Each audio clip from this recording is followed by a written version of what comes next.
10 محرم کو روزے رکھنے کی فضیلت۔ نبی کریم خاتم النبیین صلی اللہ تعالی علیہ وسلم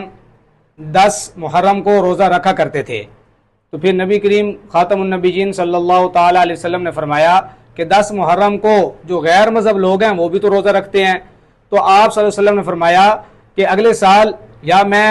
9ویں محرم کا روزہ بھی رکھوں گا اور ساتھ میں 10 محرم کا، یا پھر 10 محرم کا روزہ رکھوں گا ساتھ میں 11ویں محرم کا۔ تو یہ اس مفہوم سے ہمیں اس بات کا پتہ چلتا ہے کہ ہم نے اگر روزہ رکھنا ہے تو اس کی بہت بڑی فضیلت ہے۔ ایک تو یہ کہ آپ صلی اللہ علیہ وسلم نے فرمایا کہ جو بندہ 10 محرم کا روزہ رکھتا ہے اس کے پچھلے جتنے بھی 1 سال کے گناہ ہوتے ہیں اللہ رب العزت ان کو کیا کر دیتا ہے، معاف فرما دیتا ہے، تو بہت بڑی فضیلت ہے۔ تو ساتھ میں ہمیں چونکہ غیر مسلموں کی مشابہت بھی اختیار نہیں کرنی بلکہ ان کی مخالفت کرنی ہے، ساتھ میں ہم 9ویں یا 10ویں کا روزہ رکھیں یا 10ویں اور 11ویں کا روزہ رکھیں۔